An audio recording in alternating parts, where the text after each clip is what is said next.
Oh, Oke, gimana? kita Tadi lanjut. Bu Titin Mas Hamzit masih Bu Titin. Karena ini terkait dengan persyaratan teknis. Karena pengusulannya kan ke beliau. Oke, siap lah. Kalau kita hanya melaksanakan, Pak. Ya, ini ya untuk ujian nilai tingkat satu, Bapak Ibu ya. Ada jenis tesnya, materi ujiannya, dan jumlah soalnya ya. Nah, terkait dengan jenis tesnya, untuk ujian nilai tingkat satu, ini dibagi tiga jenis tes ya. Pertama itu tes wawasan kebangsaan, kedua tes pengetahuan umum, yang ketiga tes substansi instansi ya. Nah, untuk materi tes wawasan kebangsaan ini terkait dengan Pancasila, kemudian Undang-Undang Dasar 1945, sejarah Indonesia, bahasa Indonesia ya. Ini masing-masing materi ujiannya ini 10 soal ya. Jadi untuk tes wawasan kebangsaan ini adalah 40 soal ya. Kemudian untuk jenis tes yang kedua, tes pengetahuan umum terdiri dari Sistem Perencanaan Pembangunan Nasional atau RPJMN, kemudian peraturan kepegawaian, kemudian pelayanan publik, kemudian perkantoran, dan yang terakhir ini adalah literasi digital. Nah, untuk Sistem Perencanaan Pembangunan Nasional ada 5 soal, peraturan kepegawaian 10, pelayanan publik 10, perkantoran 10, dan literasi digital 5 ya. Kemudian dilanjut dengan tes substansi instansi. Nah, kalau tes substansi instansi ini terkait dengan instansi Bapak Ibu ya. Dalam arti di sini adalah Kementerian Kehutanan. Jadi nanti Bapak Ibu harus membaca tentang Renstra Kementerian Kehutanan untuk tahun 2025 sampai 2029 dan SOTK-nya. Nah, SOTK ini kan ya terkait dengan kelembagaan lah gitu ya. Masing-masing soalnya 10 soal. Nah, untuk Bapak Ibu nanti yang peserta ujian dinas tingkat satu untuk dapat dikatakan lulus ada nilai ambang batas, ada passing grade-nya Pak. Iya ya, Mas Inggris. Nah, tes wawasan kebangsaan ini dari 40 soal itu Bapak Ibu harus bisa sampai skor 100 minimal ya. 100. Karena paling besar ini kalau benar semua ini 200 Pak. 200 nih. Jadi sebenarnya 50%. Jadi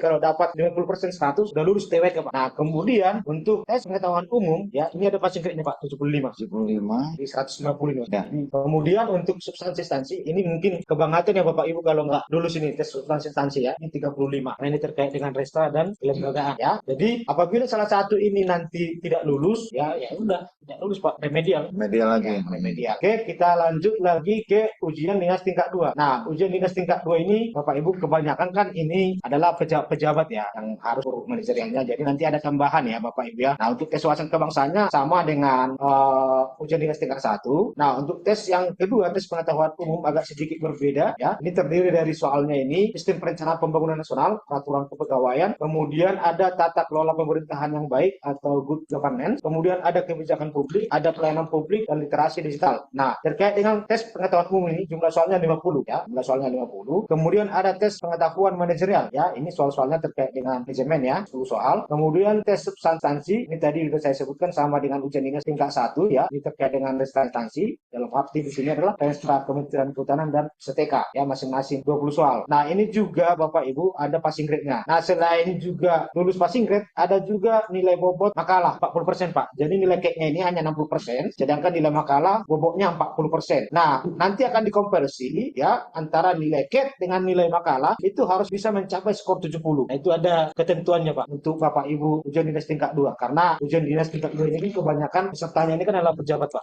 Jadi mungkin tingkat kesulitannya agak sedikit lebih tinggi dibandingkan Ya. Bapak Ibu tadi yang peserta ujian dinas tingkat 1. Kemudian lanjut Bapak Ibu kayak dengan UPKP. Nah, ini untuk UPKP ini ada 4 jenis tes ya Bapak Ibu ya. Tes wawasan kebangsaan ya. Ini terdiri dari Pancasila, Undang-Undang Dasar, Sejarah Indonesia, dan Bahasa Indonesia. Namun ini di klaster lagi Pak. Klaster berdasarkan pendidikan. Nah, UPKP SMP dan SMA ya berbeda dengan UPKP D3 sampai dengan S3 Pak ya. Kalau UPKP untuk SMA ini jumlah soalnya untuk TBK itu 10-10 ya. Kalau UPKP D3 sampai dengan S3 ini untuk Pancasila 10 ya, Undang-Undang Dasar 10, sedangkan untuk sejarah dan bahasa Indonesia ada 5 soal Pak. Nah, untuk tes kompetensi teknis yang kedua ini terdiri dari perkantoran, peraturan bagi Bapak Ibu yang D3 sampai dengan S3 ada tambahan jenis tes ya, ada tes kompetensi penunjang ya, terdiri dari bahasa Inggris dan literasi digital. Masing-masing soalnya 10 dan 5. Jadi nanti total soalnya 100 untuk waktunya 90 menit. Nah, untuk UPKP ini ya karena UPKP ini terkait dengan passing grade-nya diatur oleh instansi.